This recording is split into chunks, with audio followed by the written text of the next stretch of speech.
Quel bilan? Déjà, un étonnement, une découverte d'une institution pour l'avocat, qui est le regard, un des regards extérieurs sur l'institution Conseil supérieur de la magistrature, lequel a 3 missions essentielles.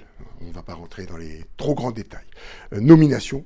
Toute nomination de magistrat est soumise au Conseil supérieur de la magistrature, quelle que soit la fonction de magistrat exercée. Deuxième fonction, fonction disciplinaire. Le Conseil supérieur de la magistrature est le conseil de discipline des magistrats du siège et est saisi pour avis par le garde des Sceaux s'agissant des magistrats du parquet. Et enfin, le Conseil supérieur de la magistrature peut être saisi, et il l'est à l'heure actuelle, soit par le président de la République, soit par le garde des Sceaux, d'avis, de demande d'avis, de réflexion, s'agissant de sujets qui concernent l'indépendance de l'autorité judiciaire. Et donc l'avocat, il participe de l'ensemble de ces processus, l'ensemble de ces missions, à l'égal des autres membres, magistrats ou non magistrats, et il s'insère dans un collectif.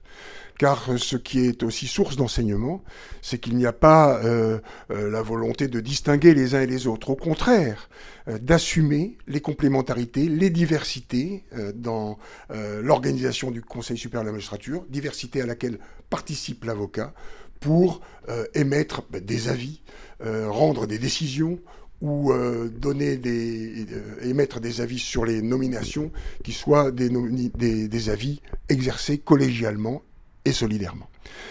Je dis simplement, le Conseil supérieur de la magistrature, il est saisi de centaines et de centaines de mouvements de nomination des magistrats chaque année.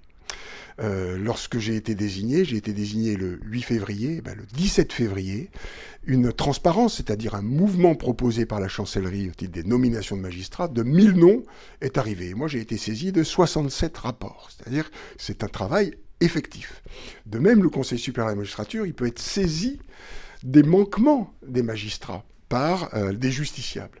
Chaque année, les justiciables sont au nombre d'environ 350 à 400 à saisir le Conseil supérieur de la magistrature de ce qu'ils considèrent être des manquements des magistrats aux exercices de leurs devoirs déontologiques. C'est donc une activité forte, importante, prégnante, qui nécessite beaucoup de temps, beaucoup d'investissement, mais qui est une activité absolument passionnante.